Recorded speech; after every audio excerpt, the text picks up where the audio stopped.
Assalamualaikum warahmatullahi wabarakatuh. Anak-anak, kembali lagi dalam pembelajaran kelima. Jadi kita melanjutkan pembelajaran kelima tentang cinta Nabi dan Rasul. Kali ini materinya adalah tentang Nabi Hud alaihissalam. Nabi Hud alaihissalam adalah nabi urutan keempat dari 25 nabi dan rasul yang wajib kita ketahui. Nabi Hud alaihissalam ini adalah keturunan Sam bin Nuh. Jadi masih ada keturunan dari Nabi Nuh alaihissalam. Beliau merupakan cucu dari Nabi Nuh alaihissalam. Nabi Hud alaihissalam mempunyai kaum yang bernama kaum Ad. Jadi kaumnya Nabi Hud alaihissalam ini disebut dengan kaum Ad. Kaum Ad ini mempunyai tubuh yang kuat, besar, tinggi, hidup kaya, dan mereka hidup di tanah yang subur. Artinya berarti mereka ini penuh dengan segala kenikmatan. Airnya melimpah, pandai membuat rumah yang indah dan kuat. Tetapi anak-anak, kaum Ad ini banyak yang menolak perintah Allah dan mereka menyembah patung-patung. Hud alaihissalam mengajak kaum Ad, mengajak kaumnya untuk menyembah Allah, bertaubat dan memohon ampunan kepada Allah. Tetapi mereka menolak ajakan Nabi Hud tersebut. Mereka malah mengejek Nabi Hud dan menyebut Nabi Hud ini sebagai pembohong. Akhirnya Allah menurunkan azab kepada kaum Ad, kaumnya Nabi Hud tersebut, berupa kekurangan air. Anak-anak, untuk lebih jelasnya, untuk lebih memahami kisah Nabi Hud tersebut, marilah kita menyaksikan bersama-sama kisah berikut ini.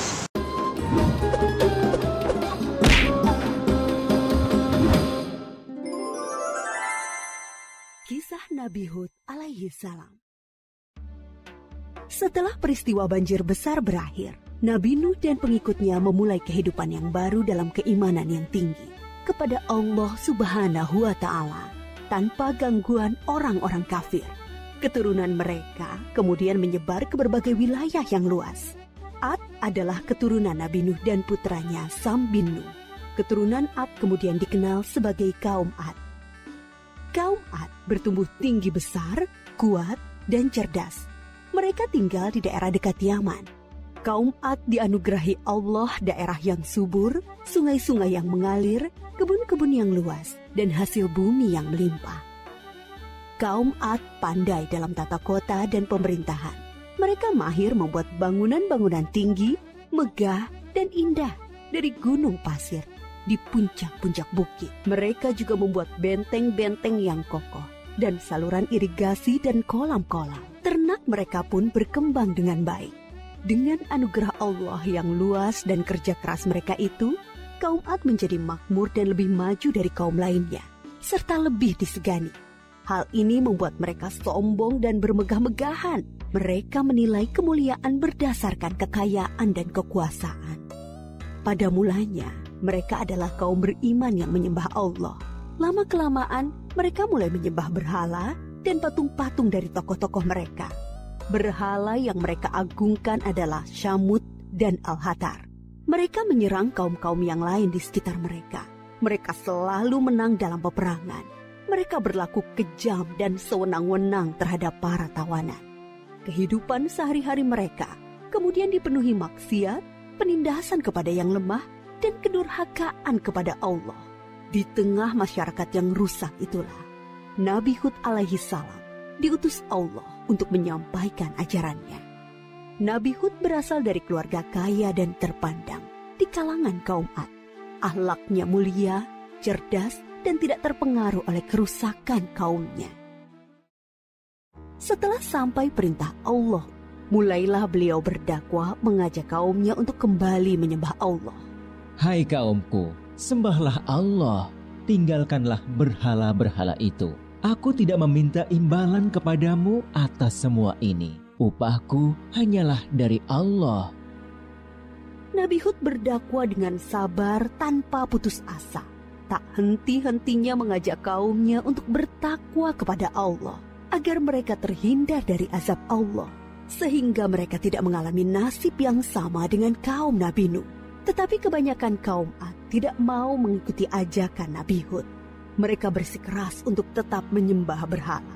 Mereka menganggap Nabi Hud lemah akal dan gila. Dengarlah Hud, sembahan-sembahan kami telah mengutukmu sehingga engkau menjadi gila.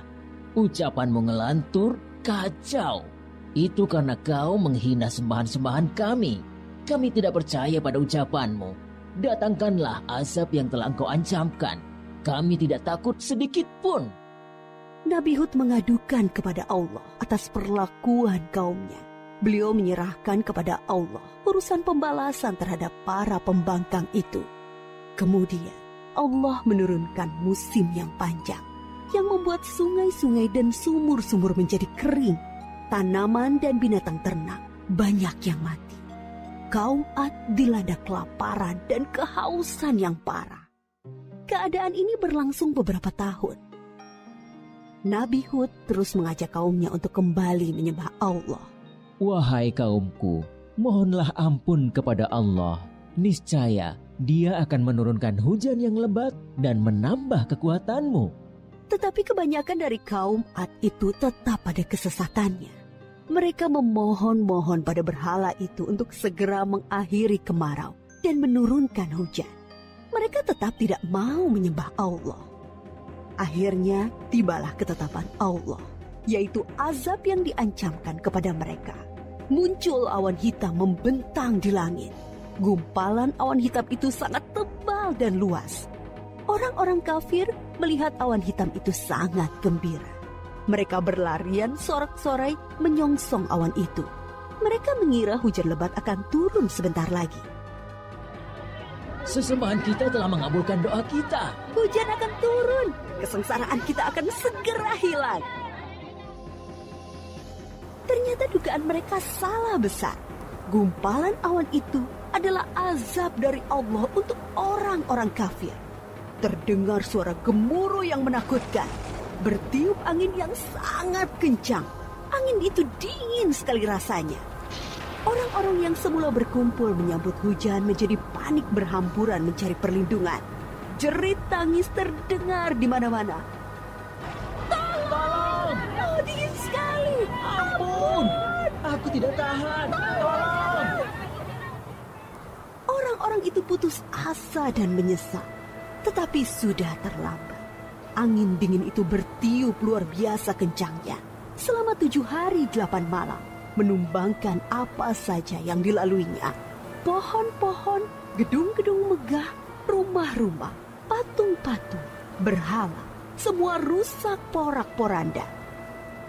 Setelah 7 hari 8 malam, topan itu berhenti. Negeri kaum Ad yang megah telah rusak binasa. Mayat-mayat orang kafir bergelimpangan di mana-mana. Tubuh yang tadinya gagah perkasa menjadi seperti batang pohon yang lapuk.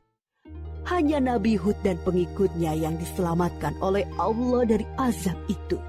Mereka kemudian hijrah ke Hadramaut, membangun kehidupan baru di sana. Mereka hidup sejahtera dengan beriman kepada Allah Subhanahu wa Ta'ala. Nabi Hud wafat di tempat baru itu. Kisah Nabi Hud mengajarkan kepada kita bahwa kekayaan, kepandaian, kekuatan tubuh yang dibangga-banggakan kaum Ad akhirnya musnah. Kesombongan dan kesesatan kaum mereka mengundang amarah Allah. Kita harus menjadi umat yang maju dan kuat, tetapi jangan meninggalkan keimanan dan ketakwaan kepada Allah. Anak-anak, kalau kita telah menyaksikan kisah Nabi Hud alaihissalam tadi, kita bisa melihat bahwasanya kaum Nabi Hud alaihissalam tadi atau yang disebut dengan kaum Ad, mereka yang menolak ajakan Nabi Hud dan mereka yang tidak menaati perintah Allah, mereka diberi azab berupa kekurangan air, angin topan, dan awan hitam, sehingga rumah mereka semua hancur dan mereka mati. Hanya mereka yang mau taat kepada Allah, yang mau meminta perlindungan kepada Allah sajalah yang selamat. Oleh karena itu anak-anak, marilah kita senantiasa meminta perlindungan kepada Allah dimanapun dan kapanpun. Baik anak-anak, sekian penjelasan dari Bu Sita. Semoga bermanfaat. Sampai bertemu kembali dalam pembelajaran selanjutnya. Saya akhiri. Wassalamualaikum warahmatullahi wabarakatuh.